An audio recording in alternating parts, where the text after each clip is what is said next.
Hello everyone, magtatapos na po ang 2023. Naway, marami tayong natutunan sa taong ito na buong 2023 at wag natin kalimutan magpasalamat sa ating mahal na Panginoon anuman ang mga nangyari sa atin sa 365 days na ito na nagdaan.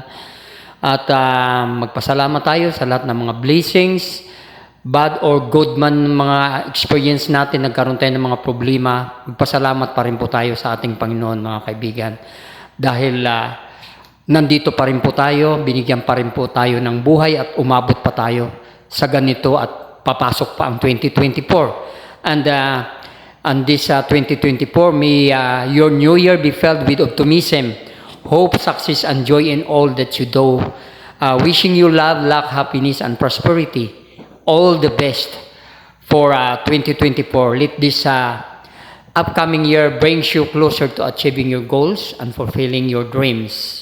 Basta't lagi niyong tandaan mga kaibigan, andyan ang ating Panginoon at lagi natin siyang